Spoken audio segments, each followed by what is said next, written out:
Morning students. आज हम लोग नए चैप्टर के साथ हैं। कौन सा चैप्टर है? साउंड यानी कि ध्वनि। ठीक है, इसके आज हम लोग न्यूमेरिकल्स पढ़ेंगे और न्यूमेरिकल्स में कुछ फार्मूलों की जरूरत पड़ेगी। पहला formula n is equal to 1/t। कौन सा फार्मूला लगाएंगे? n is equal to 1/t। और दूसरा हो जाएगा v is equal to n lambda. इसको लैम्डा बोलते हैं। तो कुछ चीजें हम लोग को याद रखनी है। केवल और केवल दो फार्मूले आप लोग याद रखेंगे, आपका साउंड चैप्टर के न्यूमेरिकल जितने भी हैं वो कंप्लीट हो जाएंगे। बात करते हैं n हमारे पास यहाँ है क्या? तो n को हम लोग फ्रीक्वेंसी क्या बोलते हैं? फ्रीक्वेंसी यानी कि हिंदी में बोले तो आवृत्ति। क्या बोलेंगे? आवृत्ति। इसका जो मात्रक होगा उसको वाइब्रेशन पर सेकंड कहें या फिर हर्ट्ज कहते हैं, यानी कि hz लिखते हैं।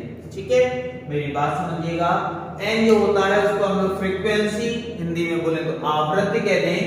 चाहे वाइब्रेशन पर सेकंड बोल दें, चाहे हम लोग क्या बोल दें, हर्ट्ज बोल दें, बात एक ही होती है। तो हमने यहाँ पे इस तरह से लिख दिया।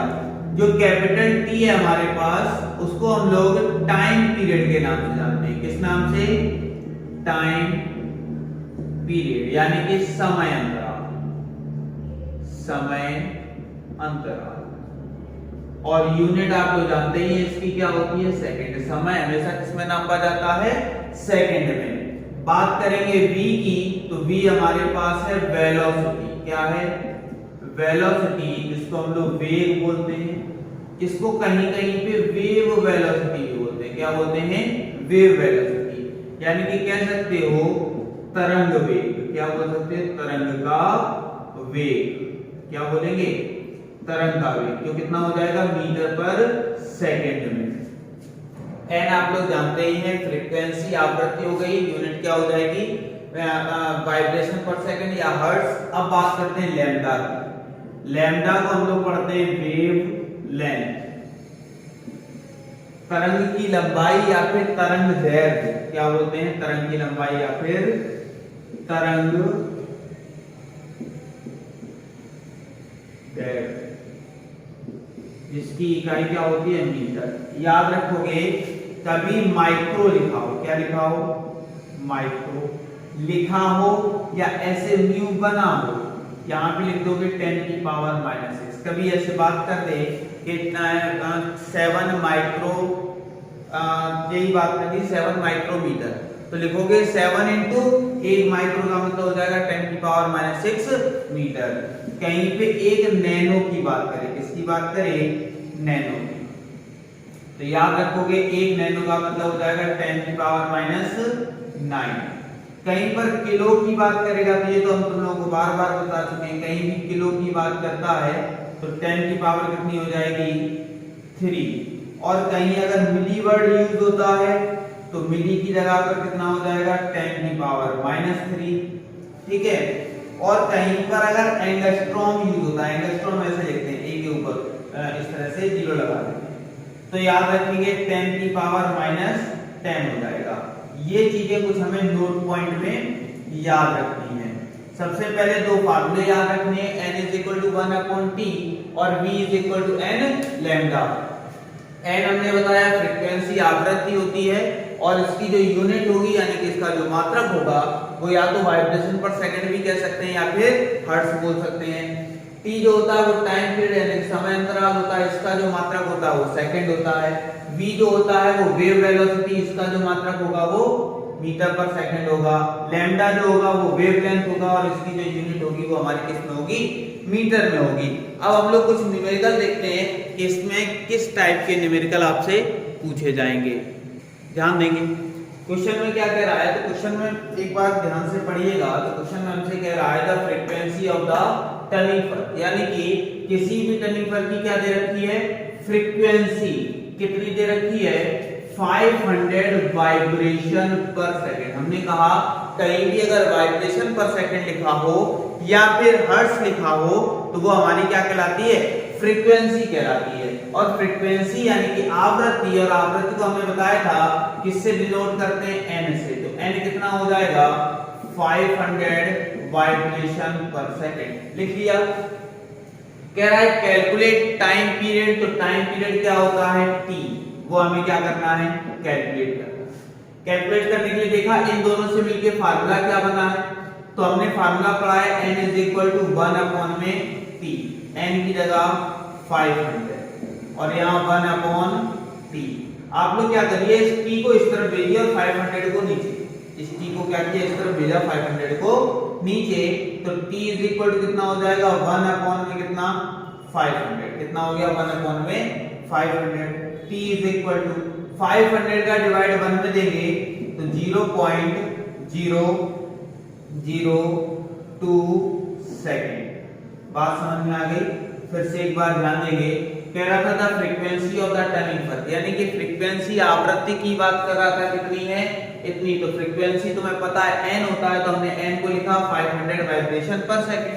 फिर हमसे कह रहा था कैलकुलेट टाइम पीरियड, तो हमने बताया है कि टाइम पीरियड की बात कर रहा है, जिसका मतलब क्या निकालना है t। दोनों से मिलके formula n = 1 upon t, n की जगह पे 500 1 अपॉन t, t को उधर ट्रांसफर किया 500 को नीचे, तो t की वैल्यू अगर हमने देखा 500 का डिवाइड देते तो हमारे पास कितना आ जाएगा 0.02 सेकंड। आया कि नहीं आया? किसी को कोई दिक्कत? ठीक है। इसके बाद हम लोग देखो सेम इसी टाइप का नेक्स्ट क्वेश्चन करते हैं। अब देखो इसके बाद सेकंड नंबर उसी टाइप का क्वेश्चन है। क्या कह रहा है हमसे, the frequency of the turning fork is 500 vibration in 10 second. लेकिन हम लोगों ने जो फ्रीक्वेंसी पढ़ी है वो क्या होती है वाइब्रेशन इन पर सेकंड। पर सेकंड का मतलब होता है 1 सेकंड, यानी कि 1 सेकंड में जो वाइब्रेशन होते हैं वो हमारी क्या कहलाती है फ्रीक्वेंसी। लेकिन यहाँ क्या कह रहा है, the frequency of the turning fork is 500 vibration in 10 second, यानी कि 10 सेकंडों की बात हो रही है, और हमसे कह रहा है कैलकुलेट इट्स फ्रीक्वेंसी, यानी कि हमें फ्रीक्वेंसी भी निकालनी है। अब देखो समझना, जो हम लोगों ने फ्रीक्वेंसी पढ़ी है, फ्रीक्वेंसी का मतलब होता है वाइब्रेशन पर सेकंड। पर सेकंड का मतलब 1 सेकंड में जो वाइब्रेशन होंगे वही हमारी क्या कहलाती है फ्रीक्वेंसी, यानी कि 1 सेकंड में होने वाले वाइब्रेशंस हमारी क्या कहलाती है फ्रीक्वेंसी कहलाती है। तो ध्यान देना यहाँ पे हमसे क्या कह रहा है, the frequency of the turning fork is 500 vibration 10 second. कहने का मतलब है कि 10 सेकंड में, कितने सेकंड में 10 सेकंड में कितने वाइब्रेशन 500 वाइब्रेशन हो। 10 सेकंड में 500 हो रहा है। अगर 1 सेकंड की बात की जाए तो 1 सेकंड में कितने होंगे, तो 10 का क्या कर दोगे भैया डिवाइड 500 अपॉन 10, इससे ये कैंसिल। तो तुम्हें पता चला कि 1 सेकंड में कितने में 1 सेकंड में कितने वाइब्रेशन 50 वाइब्रेशन। इसका मतलब हो गया 50 वाइब्रेशन पर सेकंड। क्या हो गया 50 वाइब्रेशन पर सेकंड, क्योंकि तुम्हें पता है कि 1 सेकंड में होने वाले वाइब्रेशन हमारे क्या कहलाते हैं फ्रीक्वेंसी। तो 1 सेकंड में 50 वाइब्रेशन हो रहे हैं, तो ये हमारी क्या आ गई फ्रीक्वेंसी आ गई। इतनी बात समझ में आ गई? फिर से ध्यान देना, हमने कहा था frequency of the turning fork is 500 vibration 10 second, यानी कि 10 सेकंड में जो हमारे पास वाइब्रेशनों की संख्या है वो कितनी है 500। हमने इस तरह से लिखा। हमें जरूरत कितने की 1 सेकंड की, तो हमने 1 सेकंड यहां से निकाला, तो 10 का क्या कर देंगे डिवाइड। तो 10 से देखा ये कैंसिल करेंगे 50 वाइब्रेशन, तो हमें पता चला 1 सेकंड में कितने वाइब्रेशन होंगे 50। तो जब 1 सेकंड में 50 वाइब्रेशन, तो वाइब्रेशन पर सेकंड को हम लोग क्या बोलते हैं फ्रीक्वेंसी। तो हमने यहाँ पे कह दिया फ्रीक्वेंसी दिया होगा 50 वाइब्रेशन पर सेकंड। फिर कह रहा था फ्रीक्वेंसी तो निकालनी है, साथ में फिर क्या करना है टाइम पीरियड भी निकालना है। तो टाइम पीरियड क्या होता है t। फिर से देखो वहीं पहुंच गए हम लोग, इन दोनों से मिलकर फार्मूला, तो इन दोनों से मिलकर फार्मूला बना है n = 1 अपॉन t, n की जगह 50 और यहाँ 1 अपॉन t, t को इधर भेजेंगे और 50 को नीचे, तो t = 1 अपॉन में कितना हो गया 50, तो t = 50 का डिवाइड देंगे तो 0.02 सेकंड, कितना आ गया 0.02 सेकंड। किसी को कोई दिक्कत? इतनी बात समझ में आ गई। इसके बाद देखो नेक्स्ट न्यूमेरिकल हम लोग देखते हैं कि नेक्स्ट न्यूमेरिकल किस तरह से होगा।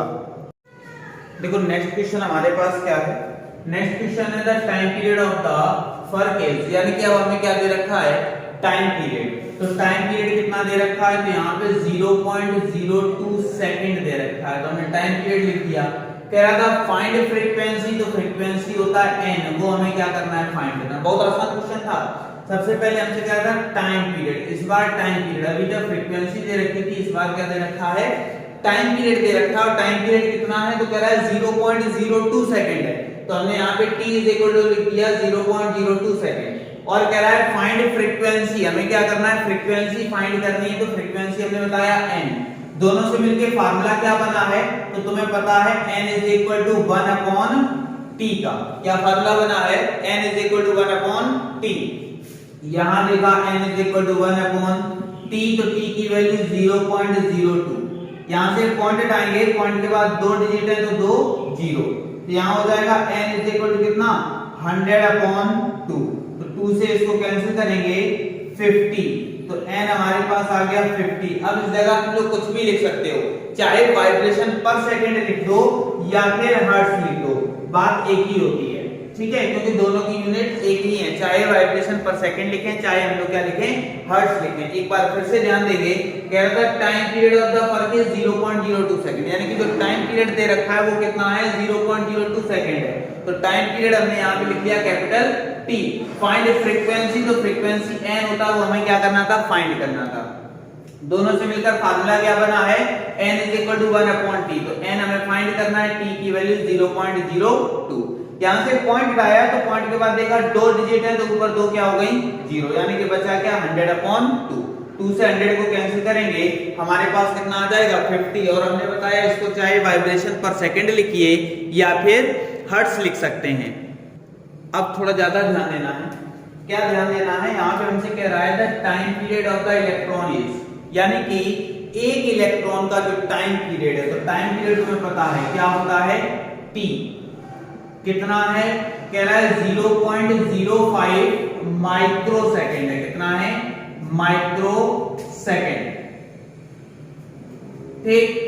तो यहां पे हमें सबसे पहले एक और वर्ड हमें मिल गया क्या माइक्रो, तो यहाँ पे हम लोग क्या करेंगे माइक्रो को चेंज करेंगे, तो हमने तुम्हें बताया है कि एक माइक्रोन में, या माइक्रो कहें या फिर माइक्रोन कहें, 10 की पावर -6 होता है, कितना होता है 10 की पावर -6। तो यहाँ पे देखा t इज इक्वल टू कितना हो जाएगा 0.05 माइक्रो की बात कर रहा है, 10 की पावर -6 और यहाँ सेकंड, इसको यही छोड़ दिया। फिर हमसे क्या कह रहा है करना क्या है भैया, तो करना है हमें फ्रीक्वेंसी, तो फ्रीक्वेंसी होती है n, वो हमें फाइंड करनी है, ठीक। सबसे पहले कह रहा था the time period of the electron is कितने माइक्रो सेकंड, तो माइक्रो का मतलब ही हमने तुमने बताया कि माइक्रो कहीं भी हो तो इसका मतलब है 10 की पावर -6 हो जाएगा, तो हमने देखा यहाँ पे 10 की पावर -6 लिख दिया, n हमें क्या करना है फाइंड, दोनों से मिलके फार्मूला, तो फार्मूला बना दिया n is equal to 1 upon t, लिख दिया n is equal to 1 upon t, तो t की वैल्यू 0.05 इनटू में 10 की पावर -6। ध्यान देना यहां से हमने क्या किया पॉइंट हटाया, पॉइंट के बाद कितने दो डिजिट हैं तो ऊपर दो जीरो, यानी कि n इज इक्वल टू कितना हो गया 100 अपॉन 5 इनटू 10 की पावर -6, 5 से इसको कैंसिल किया तो कितना हो गया 20, यानी कि n इज इक्वल टू हो गया 20 अपॉन में 10 की पावर -6। अब क्या करेंगे पावर को हम लोग ऊपर लेकर जाते हैं, याद रखेंगे अगर पावर नीचे नेगेटिव है ऊपर जाएगी पॉजिटिव हो जाएगी, नीचे अगर पॉजिटिव है ऊपर जाएगी नेगेटिव, यानी कि अपोजिट साइन हो जाता है।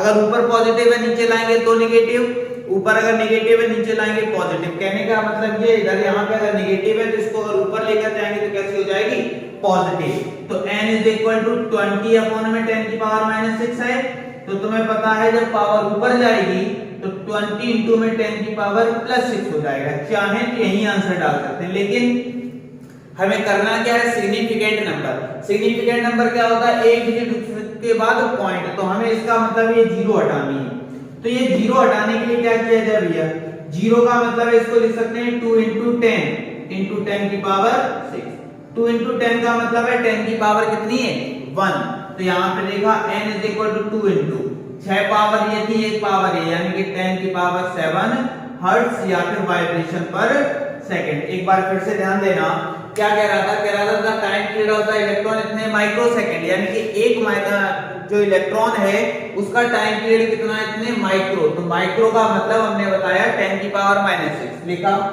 तो यहाँ पे देखा माइक्रो की जगह 10 की पावर -6 सेकंड, n हमें फाइंड करना था, फार्मूला लगाया, यहाँ से पॉइंट हटाएंगे तो पॉइंट के बाद दो डिजिट हैं तो दो जीरो बढ़ गए ऊपर, जो बचा वो लिख लिया, 5 से कैंसिल 20 पावर माइनस में थी ऊपर लेकर गए प्लस में हो गया, 20 लिखा था 2 into 10 और पावर 6, तो 6 और 1 कितना हो जाएगा 7। इतनी बात समझ में आ गई, किसी को कोई दिक्कत? कह रहा है frequency of the wave is 120 hertz.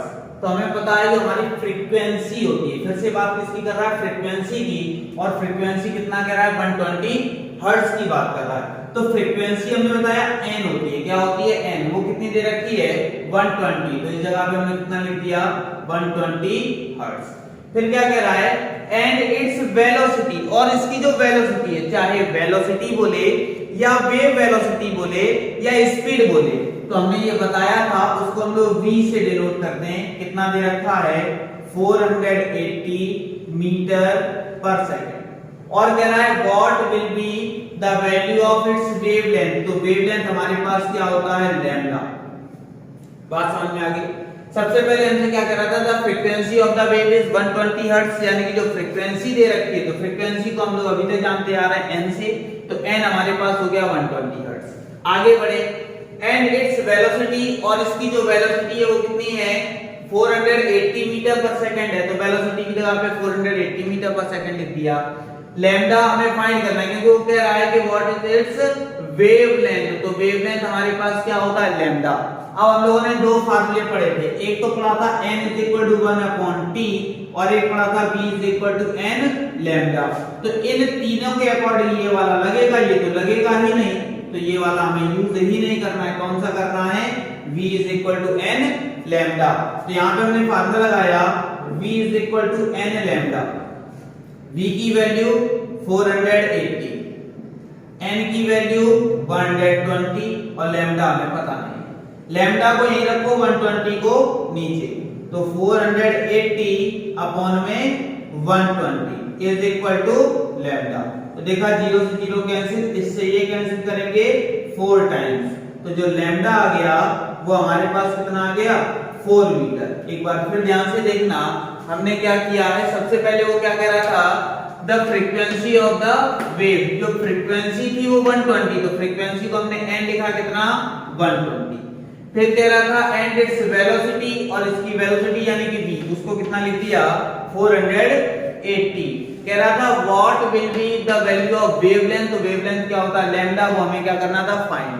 हमने देखा तीनों से मिलके फार्मूला, तो v = n लैम्डा, तो v हमारे पास कितना है 480, n कितना है 120, लैम्डा हमें पता नहीं था, 120 को नीचे भेजा तो यहां आ गया, 0 से 0 कैंसिल, इससे ये कैंसिल किया 4 टाइम्स, तो लैम्डा हमारे पास कितना आ गया 4 मीटर आ गया।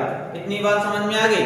अब देखो उसके बाद देखो अगला क्वेश्चन, अगले में कह रहा है the time period of the wave is 4 × 10⁻³ second. तो क्या कह रहा है टाइम पीरियड, तो टाइम पीरियड पता है क्या होता है t, कितना दे रखा है 4 × 10⁻³ सेकंड। फिर क्या कह रहा है इट्स वेवलेंथ, तो तुम्हें पता है जो वेवलेंथ होता है वो लैम्डा कितना है 60 सेंटीमीटर। फिर से ध्यान देना, हमसे कह रहा था time period of the wave is 4 × 10⁻³ second, तो यहां पे हमने टाइम पीरियड यानी कि t = 4 × 10⁻³ सेकंड लिख दिया। वेवलेंथ, तो वेवलेंथ हमारे पास लैम्डा होता है, तो लैम्डा हमने कितना लिख दिया 60 सेंटीमीटर। फिर हमसे क्या कह रहा था 60 सेंटीमीटर है, तो सबसे पहले इतना माइंड में सेट होना चाहिए कि लैम्डा यानी कि वेवलेंथ कभी सेंटीमीटर में नहीं होती, इसको किस में चेंज करेंगे मीटर में। तो मीटर में चेंज करने के लिए हमें पता है 1 सेंटीमीटर में 1/100 मीटर, तो इससे ये कैंसिल, तो लैम्डा आ जाएगा 0.6 मीटर, वो हमने लिख दिया। फिर क्या कह रहा है कैलकुलेट, सबसे पहले कह रहा है फाइंड फ्रीक्वेंसी, तो फ्रीक्वेंसी का मतलब n, तो इन दोनों से मिलके पहले n निकालो।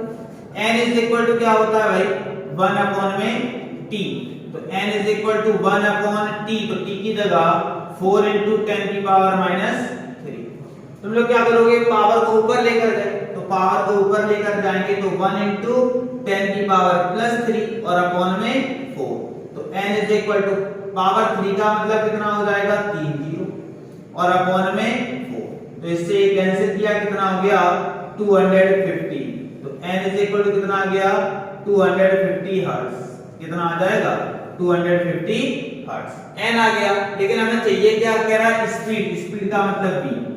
जब तुम्हें n पता है लैम्डा पता है v निकालना है, formula v is equal to n lambda. तो v is equal to n की वैल्यू कितनी निकली है 250 इनटू लैम्डा कितना है 0.6। यहां से पॉइंट हटाएंगे नीचे एक 0, इससे ये क्या हो गया कैंसिल।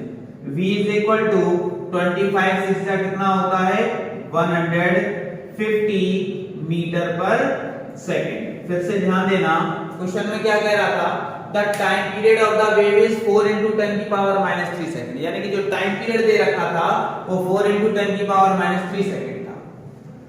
फिर क्या कह रहा है इट्स वेवलेंथ इसकी वेवलेंथ का लैम्डा कितना दे रखा है 60 सेंटीमीटर, तो हमने यहाँ पे कितना लिख दिया 60 सेंटीमीटर। फाइंड द फ्रीक्वेंसी, तो फ्रीक्वेंसी का मतलब n निकालना है एंड स्पीड ऑफ वेव, और क्या करना है स्पीड यानी कि वेलोसिटी निकालनी है। तो हमने क्या किया यहाँ पे n = 1/t, तो t की जगह 4 × 10 की पावर -3, इसको ऊपर लेकर गए 10 की पावर +3 और 10 की पावर +3 के लिए यहाँ पे 1000 लगाया, 4 से इसको कैंसिल किया तो 250। तो n की वैल्यू हमारे पास आ गई 250। लैम्डा 60 सेंटीमीटर था, मीटर में चेंज किया, b निकालना था, फार्मूला b = n लैम्डा। क्या करेंगे पॉइंट हटाया नीचे 0 से 0 कैंसिल, मल्टीप्लाई करवाया तो 150 मीटर पर सेकंड, यही हमारा क्या हो जाएगा आंसर। और इसी तरह सारे न्यूमेरिकल हैं वो आप लोगों को इस चैप्टर के न्यूमेरिकल सारे क्या करने हैं कंप्लीट करने हैं, ठीक है।